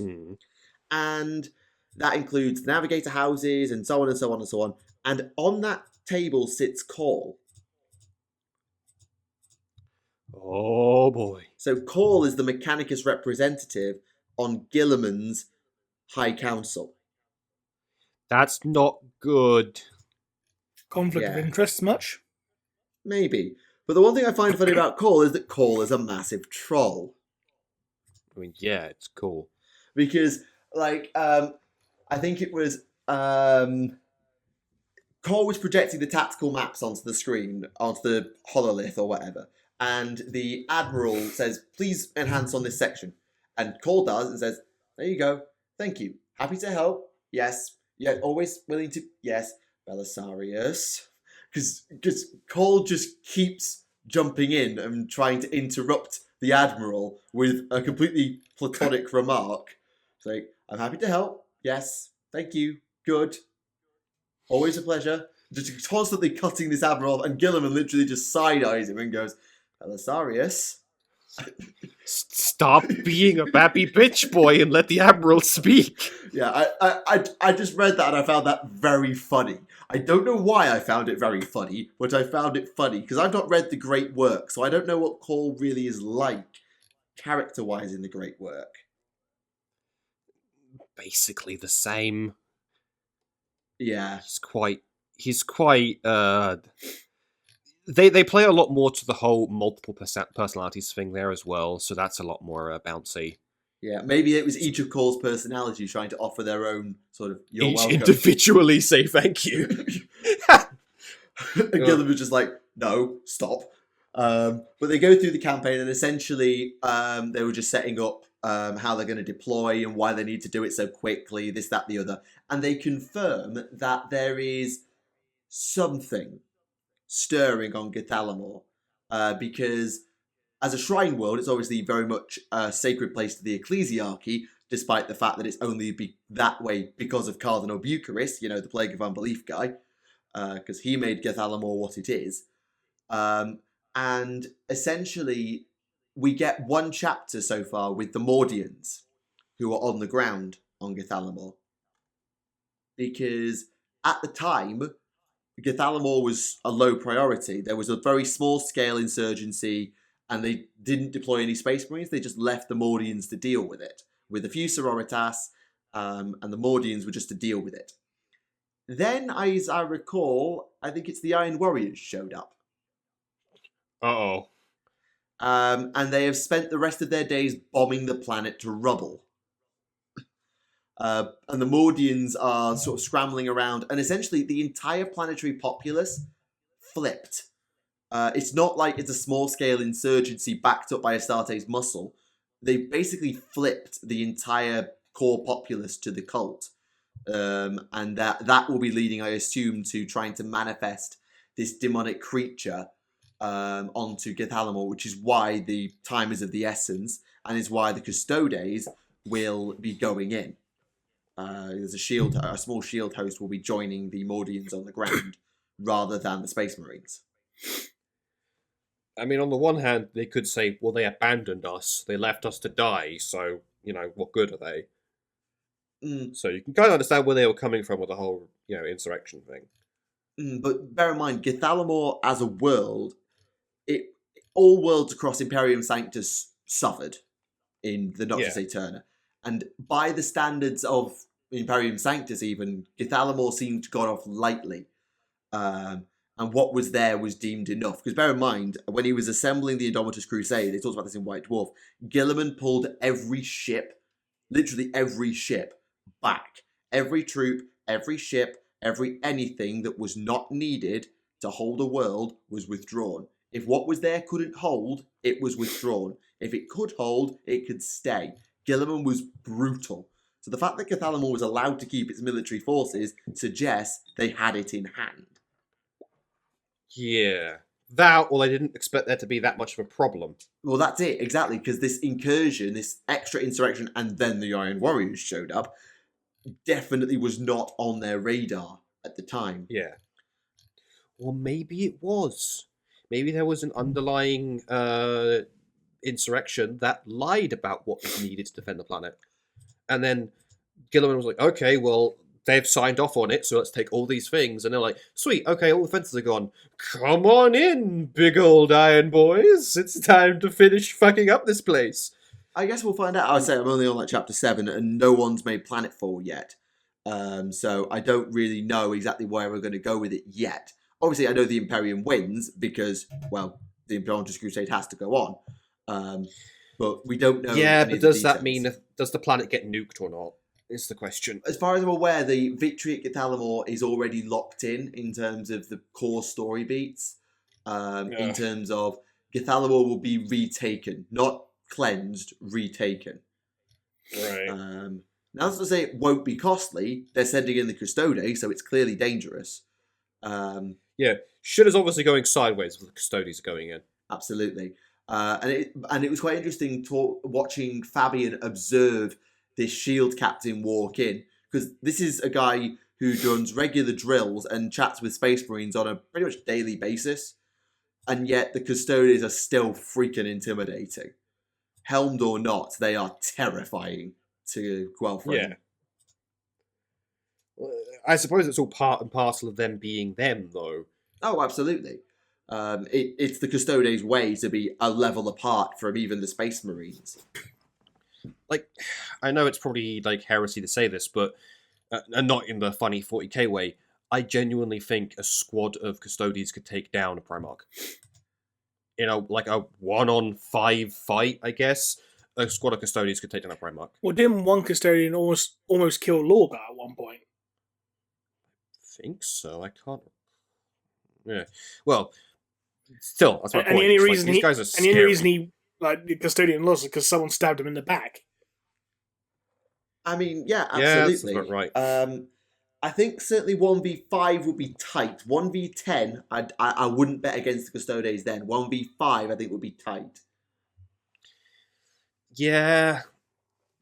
Yeah, I suppose 1v10 is about the point you could almost guarantee a success, but I feel like against some of the weaker Primarchs, i.e. the ones that are already dead, I feel like, yeah, they probably would get their shit kicked by like 5 of them. Yeah, because we never really got confirmation as to, I know this is sort of sidetracking, as to how powerful Valdor was relative to the Primarchs and how many of the Primarchs he could own in a fight. Because it was probably a good third to a half of them. And probably even match the rest. Oh, I mean, Angron, Russ, Horus, and Sanguinius would have handed him his arse on a platter. I still believe that. But I feel like with the case of like Russ, it would be more of an even fight. They'd win eventually. Like Russ would win eventually, but with like Sanguinius and like Angron, yeah, that's a losing battle. I mean, I personally think Russ was better than Angron in some ways. Really? I know the Knight of the Wolf has Angron beating Russ, but part of me still believes the idea that the point was Russ let him win to try and make the point of you can't just fight on your own. Yes, you won your fight, but your warriors are all dead and you're surrounded. It was a case of you won the fight, but you lost the battle. Yeah, you won the battle, but you lost the war, type thing. It was trying to make that point. So I personally believe Russ may have let Angron win. You feel free to eviscerate me for that one comment, but even as a Thousand Suns fan person and a massive hater of the Space Wolves, I still think Russ let Angron win. But either way, we'll see what happens with Gate of Bones. I'm going to close the spoilers there. Cool. And because there's really a lot more still that needs to happen, and I've got plenty of time to read it. Oh, also, one thing I do want to point out, because I have a few people asking, I'm not going to comment on anything that's been supposedly said in the new Beckwin novel, because I've not read it, so I can't confirm either way. Yeah, I say that's only just come out as well, so you've got Mortis to chug through. I've got Gate of Bones to chug through before I even get onto anything else. So I think it's going to be probably 3 episodes. Well, I'm not going to touch the newest Beckwin novel until I've read the first Beckwin novel, because I haven't read that one yet. So that's a fair point as well. A bit of a journey away. Yeah, and after I finish Mortis, I'm going to go into Firecast anyway. So Peter Veavari novel. Yeah, I need to do that for a video. So Fair enough. Yeah, that's quite an old one. I remember it formed part of my A-level English coursework, that book. Oh, bloody hell. Well, is that the spoilers section wrapped up then? It is. So, welcome back once again, spoiler people, for Dawn of Fire. It wasn't too bad if you did stay through it, because you haven't missed any of the juicy bits, really. But we've got plenty more to discuss on that. And I know we've got plenty of time before the end of the episode, but before we get into questions while we're on all things Black Library, we'll mention this again at the end. Next episode, we have a very special guest joining us. Specialer than me. By which I mean someone from the Black Library. Nice. So yes, it is. We've got it booked in, so we're willing to say it now. We will have on episode 119 Sarah Corkwell from Black Library joining us. Probably best known for, at least to me, the Gildar Rift, the Silver Skulls Red Corsairs novel. So if you have any questions, particularly for Sarah, please do leave them in the comments and make it clear that they're for her so that we can ask them to her during the show. I think I've got that right anyway. That's what we normally do. Yeah. Yeah. Yeah, she did mostly she's most well known for doing all the Silver Skulls stories, but I think she also did what was it? The Valkyrie the Bloody story as well for Warhammer Fantasy. Right. Okay. Yeah, I wasn't really reading much fantasy literature at the time, so I might have missed that one. Yeah, she did the Valkyrie the Bloody novel as well. Yeah.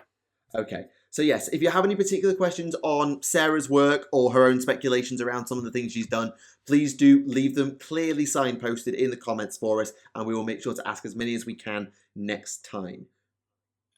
But in the meantime, we have some questions from last episode. We do indeed. Right. Question time is always fun. Yes, so let me just start and find one up. Right. There was quite a lot this week. Yeah, we had a very good amount of questions because everyone enjoyed watching the Voldemort episode. It was quite good. Right. Which Chaos God do you think would be the most beneficial for humanity, or at the very least terrible at running the galaxy if the galaxy were to worship them? Chaos Zinch. Undivided included. Zinch. Not even close. Khorne would kill everyone. Slaanesh would just make everyone too lazy to do anything, to get anything done. Nurgle would kill everyone and make everyone just completely lazy. And Zinch, at least, it would be political hell, but at the very least, stuff would happen. Yeah. Weird things would happen, and shenanigans would go on, and everything would be bonkers, wacko bananas. Well, at least it would get done. I mean, is this question limited exclusively to the Chaos Gods? Yes. That's a shame. The question literally said which Chaos God, so... Yeah. In which case, yeah, then Zinch, just easy enough. For the same reasons that Thing mentioned. I mean, arguably, Chaos Undivided has a place. Yeah, but Chaos still, God are probably best overall because, like, you got some sort of balance. Khorne, as a singular ruling entity, would regress the galaxy into a constant state of "I will punch you if I see you." At least the Orcs will enjoy that, though. Yeah, the Orcs would be fine with that. Slaanesh, Let's not go there. like, yeah, it would be a fun cocaine party trip until the cocaine runs out and then everyone dies. And then, like, Nurgle, I feel like, is, like, the next best option. Oh, absolutely. In that, like, Nurgle loves you, you're just going to get herpes. yeah, you're going to get super herpes and live forever with it, but it doesn't bother you because, well, it's Nurgle loves you. It's like, it's fine. It's a gift from Nurgle. Your arm is falling off. It's okay. I'll grow a new one out of rot and anger. It's just like, oh, and then cool. all the zits on your body just burst at once. But you can imagine, though, actually, the useful thing, though, if Nurgle's in charge, is Nurgle's got Isha. So it could be quite interesting, sort of using, because obviously Nurgle's going to get very bored once he runs out of, test subjects. So, what the... Oh, God! No! Rem has put a weird GIF into our group chat just for the record. That's what we're going on about. And no, I'm not putting it on the screen. Go on, slip it into the video. It'll be funny. No. It was basically a visual representation of what being under Nurgle is like. Here, have a rough reaction image for that as well, whilst we're showing dumb pictures. Anyway, moving on, shall we? Yes. Yes. Next question. We can talk about Fury of Magnus now, can't we? Because that book's been out for a little while now. It came up before Saturnine, so I think that's free real estate now. Okay. Spoiler warning for those of you who don't. Tough. What would the other Primarchs have done if they were in Magnus's position during Fury of Magnus? To clarify, I assume this is in regards to the Emperor saying, like, yes, you can have a new legion, but if you come back to my side, but we're going to have to kill your boys to do so. yeah, so a chance of a fresh start with a new legion if you renounce the Chaos worship. Wow, that's a tough one. And the fact is, Magnus would have taken it if it weren't for the fact the Thousand Sons were going to be wiped out. He would have taken it, I suspect. Yeah, because it was literally him refusing to like abandon the Sons, which kept him on the side of the traitors. So, yeah. Well, even then, I feel like the Emperor made a bit of a cock up there by saying that, of like, oh yeah, we have to kill all your boys. It's like, no, you probably should have gone through and selected the ones that are actually worth keeping. I mean, to be fair, it's the first time the Emperor's ever been honest with Magnus in his entire life. Yeah. assuming that he's actually Again, being honest. is another. This is the Emperor we're talking about. God. For all we know, he was. Can you imagine if he goes, yeah, okay, I'll take the deal, and the Emperor goes, yeah, joke's on you. I was just seeing if you'd throw your men under a bus. I'm going to kill you now. It's just like, oh, that is the kind of double play the Emperor would do. Mm. What do you mean you're just throwing away the guys I gave you? You're not worth giving more. Get the hell out of here. God damn it, Neath.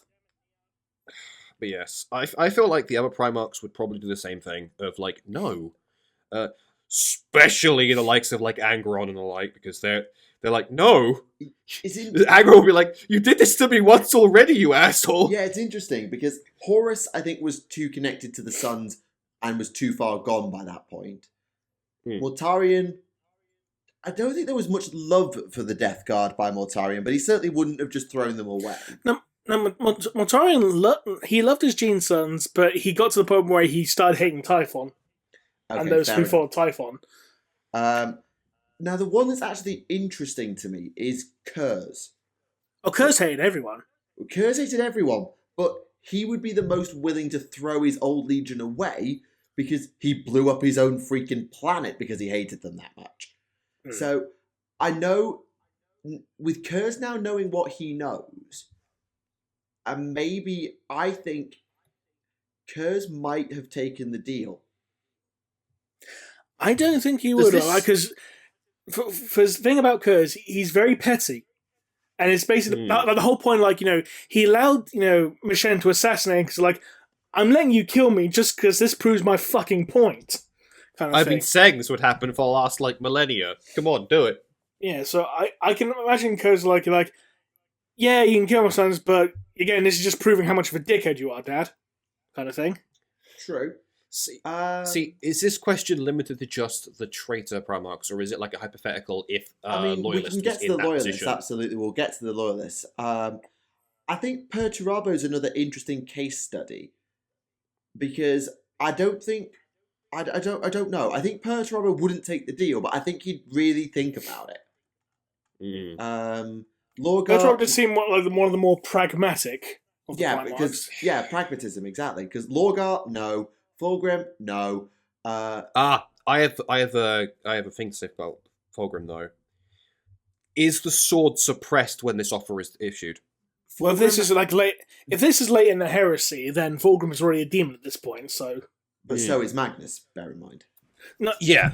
No, actually, no. Before, when the Emperor offered Magnus this deal, Magnus wasn't a demon yet. He ascended to demon. He ascended to demonhood after his fight with Vulcan because it's like, I'm dying now, might as well pledge myself to Siege. And now I got kicked him out of the throne room because, the anti-demon barrier.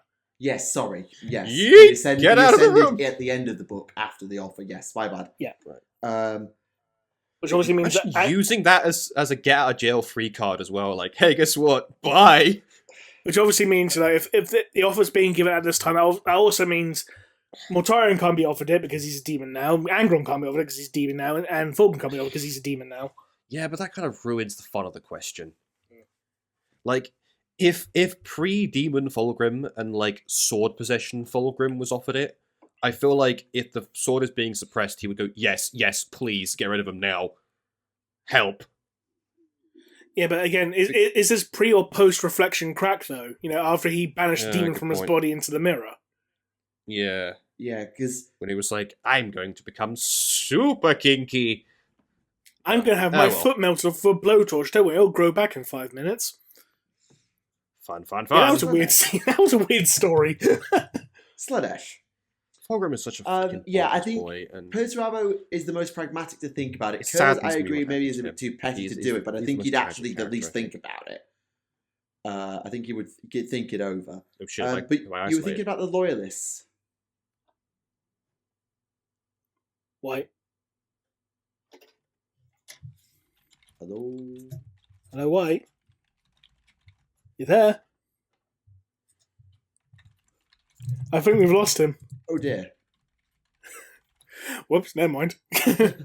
Okay, well, let's think on the loyalist then. Well, we haven't gone all through all the traitors yet. Like, we haven't done Alfarius.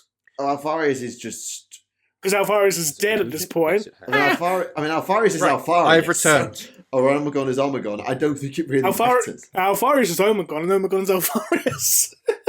Apologies, my router just exploded. That's fair enough. Sorry, I just How I just inconvenient. threw to you at the worst possible second. It's like, oh boy, I'm really sad about Fulgrim, and then my router dies. Yes, we were just throwing to you because you were wanting to open this up to the loyalists, and I'm assuming you had a thought on the matter. Yes, the loyalists. So, who do you think of the loyalists would take the option if they were in a hypothetical my legion has turned to chaos way? As a way to get themselves a hard reset, you see, my mind is running straight at Sanguinius and Russ because they've got their genetic flaws, but also they covered for those genetic flaws ridiculously, and so I don't think that they would just abandon them. Yeah, while they were around, they were a lot better. See, I feel like Thingy would take it. Lion would take it. Yeah, I don't think there was too much love lost between the Dark Angels and the Lion. But also because of the whole how they twiddled their fingers up until the later stages of the heresy. It was he might have just gone like, oh, fuck, okay, nuke him. What about Korax? Considering he was pretty much racist towards his Terrans, wasn't he? I mean, he got his own legion wiped out, tried to rebuild them, fucked it up because the Alpha Legion turned up. So I think give him a chance of a third go. Sure. So I promise I won't fuck up this time. Somehow. Gilliman is kind of the same argument as Perturabo, because I don't think Gilliman gave that much of a toss about the Ultramarines. Well, with Gilliman's, one of his defining characteristics is that Gilliman's, is also a pragmatist. He's based on theoretical and practical, isn't he? So yes, theoretical, practical. That's his thing. So, like, theoretical, I get a new legion that's better than my current one. Practical, do I get rid of them? Get better warriors? Might as well. Yeah. Do I get to be back in the Imperium and not get them ultimately whittled down to nothing? Yeah, sure, fuck it, why not? I think we can all say for certain that Vulcan would not take that deal. No, Vulcan would be like, no, smash. Because he even pretty much turned around and said to Magnus, when Magnus asked him, like, would you take that deal? And Vulcan's like, probably not. Vulcan probably would have just been like, yeah, I'm leaving, and just, like, evac the fuck out of known Terran space. Yeah. Or something possibly. I'm going to boop the snoot. Khan, I don't think would take it. No. I don't think Khan would take it. That's the thing. Because bear in I'm not mind, sure. I think he'd think about it. At this stage, Khan has already sacrificed his Magyar Mazan. He's already cleaned his legion out once by having them try and blow up Mortarion. He's tried, and he's cleaned out the legion now. he's got it how he wants it, I think he'd be all right. Dawn, I could see weighing it up. Again, pragmatism. Yeah. Hmm. And Sanguinius will probably... Sanguinius, if it's a case like, does this get rid of the red thirst from my sons? Will you be able to fix the gene seed you made broken last time, you golden asshole? Yeah, and that's the same argument I have with Russ, is like, they are very closely tied genetically to their sons. And so they have the most to gain, but also may gain nothing at all if the problem is with them. So... I'm not sure if he's dead at this point. I think he is. Or Russ? But no, Ferris. Oh, Ferris is Ferris- long dead. Yeah, but would Ferris take this offer if he was alive? Yeah, I think he would.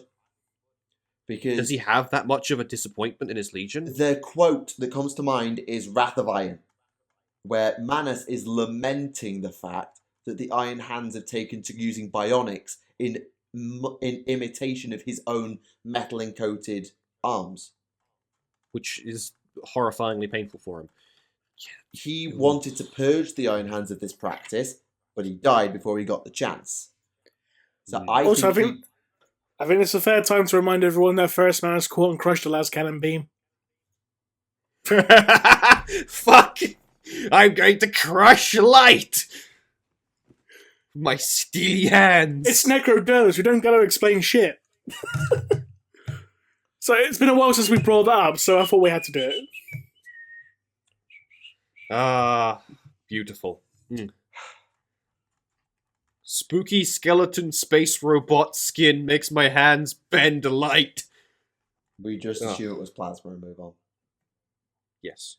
Well, even then, like, catching and crushing a plasma bolt is like, bruh. At least possible within the laws of physics. At least, Incredibly tough, but yes. In fairness, we did ask this about this from David Geimer when we had him on the show, did. and his response was rule of cool. Oh, absolutely. We know it's all about rule of cool. I'm not arguing that, but at the very least, let's have the laws of physics at least be given lip service here. I mean, at least it was up front and I was like, yeah, I just did it because it was cool. It's like, can't blame me for that. No. Rule of cool is I'm surprised how much people don't just go, well, that's because it's cool. Ugh. I mean, let's just throw back to our Mortis spoiler discussion as to why we've just said we spent a fair bit of time getting confused about things that just sound cool.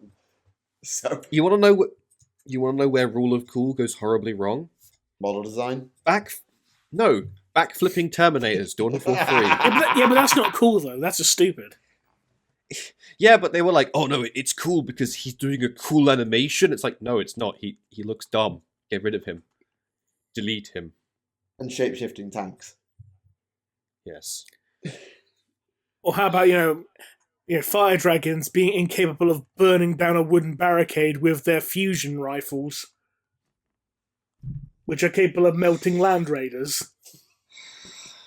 They can't break through a wooden fence. I mean, we could also talk about how the base Eldar in Dawn of War 1 have a surprising amount of Harlequin-y stuff, and then the Dark Eldar don't, which is weird because they're the one group that just pings between the two factions. Yeah, but I think this was because it was still based on 3rd edition lore. Oh, that's sad. Because remember, when they introduced Necrons into Dawn of War, you could still have Necron pariahs. Yeah. I'm sad they're gone. I know why they're gone, but I'm sad they are. I liked them. I feel like they could fit now quite well with the Pariah Nexus and all that, yeah. Yeah, with the modern Necrons. That's what I still remember when they teased Psychic Awakening Pariah, and everyone was like, "Oh my god, they're bringing back Necron Pariahs," and it was a different pro altogether. It was a real freaking stern. Which was a hell of a consolation prize. I'll give you that. True. It's like, holy shit, it's a demonifuge. Fuck. Right. I mean, I could see like Trazyn or someone just opening up an archive and being like, "Oh yeah, these guys," and just turning off a stasis field, and 5 pariahs walk forwards, like, "Yes, my liege. I forgot I made you. I got them from a parallel universe." I dragged them out of a Tesseract labyrinth. Yeah, because fucking Necrons could do that. They could be like, yeah, no, these things don't exist, but they did exist. Ugh, fucking Necrons. Z's gonna stab me when this goes live, I swear. Speaking of, does anyone know anything about Halo, by the way? No. Somewhat. Why? Because it's a question in regards to Halo and Necrons. Okay, go ahead. I'll try my best. It's a shame we didn't get this one when Thunder was here, because he would have been able to answer. Who would win, a Halo Forerunner or a Necron? Necron. Easy. Care to explain why? Because, spoiler alert, the Forerunners are just humans. No one cares. Neither of you two give a shit. But I've had that goblin upstairs scream at me for like an hour about how bad the lore is and why are they just humans and all of this crap. Well, that explains why he fits so well in the hobby community. Okay, that was a bit mean. Just... Right. Yeah, no, I personally feel like a Necron are like... Are we talking like at the height of their societies? Because if that's the case, then yeah, Necrons are going to win easy. If they're at like where they are now, it's still somewhat of an even fight. It just says Forerunner or Necron. It doesn't say in regards to their power levels or anything like that. I don't fucking know. I probably look horribly wrong, and there's going to be some like turbo nerd, as if we're not turbo nerds, but some Halo turbo nerd. It's going to be like, no, you asshole, you got it wrong. Die in a fire. Actually, I got a really good angry comment the other day. Since we were talking about Iron Hands a minute ago, I got a really good angry comment. Saying, Fulgrim did not knock Ferrus unconscious. All of you lore channels get that wrong. Ferrus Manus tried to break the Fireblade and the explosion knocked him out. I swear people don't read the lore and then act like they know it. Like, the video is 5 years old. Like, they've probably rewritten that scene about 6 times. Yeah, this is probably before that, like, that edit was even a thing. Yeah, it was just like, we were just talking about Iron Hands and then Rage, and then I just read this angry comment. I was like, okay, yeah, this is just perfect. Yes. I mean, it's not as bad as some people who like comment on some of my videos saying like the chapters didn't exist in the horror series, it was only legions, even though chapters were part of the legion command structure. Yep, Word Bearers had chapters, the Serrated Sons. Everyone had chapters. I know, but like the most famous one is the Serrated Sons. I mean, literally one of the 9th chapter of the Blood Angels Legion was the Angels Vermilion, who ended up becoming a successor chapter. True.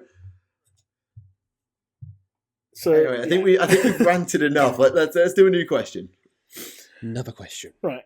Is it possible to reverse the Space Marine process to make a Space Marine as close to a regular human? No. No, I don't think it's impossible. Why would you want to? I want to live a normal life or something, I don't know. Literally, you'd have to rip out all the enhanced musculature, re-crack open their rib cage. I mean, if you want to go like Fulgrim mode, you could probably remove most of the organs. Obviously you can ruin the organs, but I don't think they'd be able to survive at that point, considering, they implant the organs when they're very young, so they're probably grown and adapted to have those organs. You get rid of those organs, like, oh, you're kind of fucked over now, really, aren't you? Yeah, and I'll say it again, they fuse the rib cage together. And they have two hearts. I still wish they come to a consensus regarding the ribcage now, because I've seen 2 recurring different descriptions in regards to the ribcage. The first of which is that it's just one solid mass of bone in a shell, and the other one is like it's overlapping bony plates now. See, I like the bony plates one more because that allows lungs to work. Exactly, yeah, I prefer that one because, obviously, in your ribcage there's gaps to allow to expand when you breathe. It's also to allow, when you get a broken rib, it to be a single broken rib and not all of your ribs. Exactly. Whereas if you have a solid plate as your chest plate, you get a punched hole through that, the whole thing is fucked. Yeah. Structural integrity has gone out the window. As has flexibility, which is probably massively important for someone whose main strength is close combat. Yeah, and needs cardio for days. Yeah. My counterpoint to that being, yeah, you probably wouldn't be able to get very far back into being a regular human in terms of modifying them. But as a consolation agreement, I feel like a Marine that gave up being a Marine could probably live a regular human life. They'd outlive like their family several times The fold. challenge but actually isn't a physical one, I don't think. Oh. It's a mental one. Psycho-indoctrination.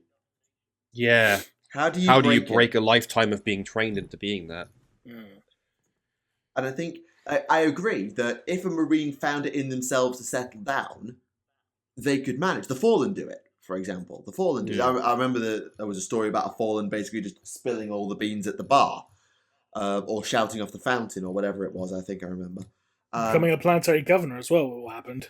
And all that stuff. Yeah, absolutely. So Space Marines can live a human life, but then you look at the Salamanders, who, when they get old, go and walk out into the desert to die rather than just retire.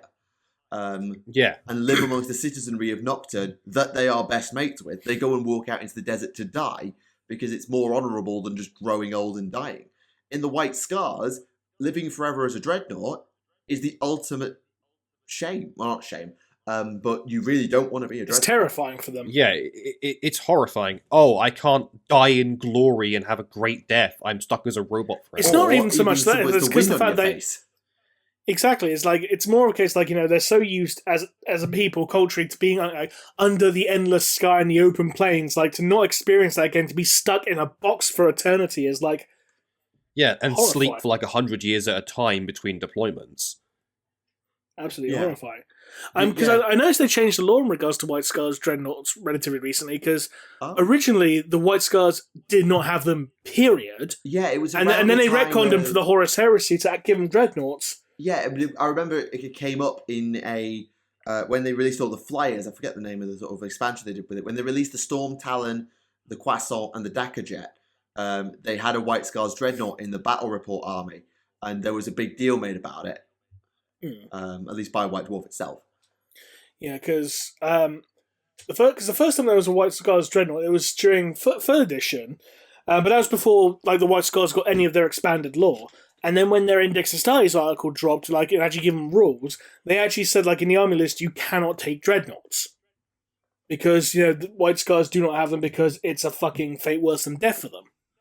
Yeah, and they would rather die than have themselves interned. I mean, dreadnoughts in general are a terrifying thing to consider, because think about like what a Marine goes through daily. What they have morning prayers. They have some chapters have feasts. They have a lot of stuff in their days. You become a dreadnought, great. I'm in battle. I've successfully killed like 400 orcs or whatever. Cool. I go back. I get my arm replaced because my fucking like power claw is destroyed, and then I go to sleep for 200 years to need me again.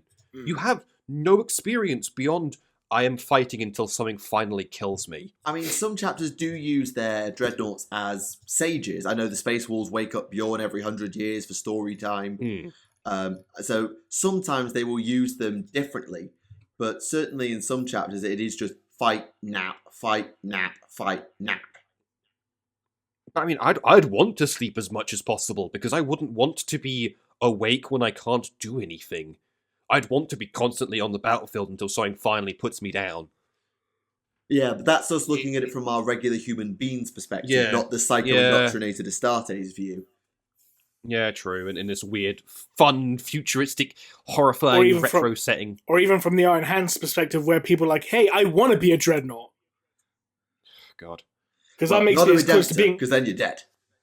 Because, like, with the Iron Hands, like, I want to be as much of a machine as possible, so being a dreadnought is the biggest honor in the world. Well, unless you're a Adeptus, because then it burns you out in 10 minutes. Ow, it burns! Oh, ow! Yeah, but that only applies to the Primaris Iron Hands, so no one cares. Mean. Oh. I mean, does anyone care about the Iron Hands in general? I mean, fair point. Even more mean, but also I can't really... I mean, to be honest, I've actually seen less love for the Iron Hands than I have for the White Scars, and I don't see anyone giving love for the White Scars. I like the White Scars. You're like the second person I've ever spoken to who actually likes the White Scars. They're fine. They're just there. They're just boring. That is their problem. They are just there. At the very least, the Iron Hands have an interesting Primarch death scene where he was like the death first one to is die. at least interesting. I'm gonna say something that's gonna get me lynched. Again. The white scars are the millhouse of chapters. They're just there. Does this make Jagatai Khan Thrill House? I just entered my name, Millhow. Anyways, How many beers you had now?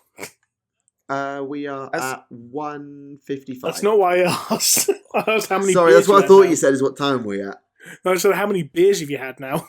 Oh, well, sorry. Because all I can hear is bowls clanking on White Sand. Yeah, that, yeah. 4. Jesus Christ. Good God. Well, I had one of them yesterday, and I had, don't question my drinking habits on a Friday. Some of us were at work until 5 p.m. Oh. Some of us have been at work since 3 a.m. Well, I'm a uni student, so I'm allowed to destroy my liver. Alas, horrifying things aside, do we have another question? Yeah, I think we've got time for one more, haven't we? So, Agreed. all right. Let's see if we can get a good one.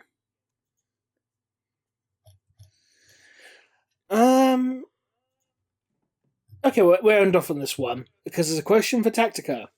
If Steve Parker wrote another Deathwatch novel, what Xenos race that haven't starred in his previous works would you like to see Talon face off against? Right, so from the core book you had Genes Do the Cults.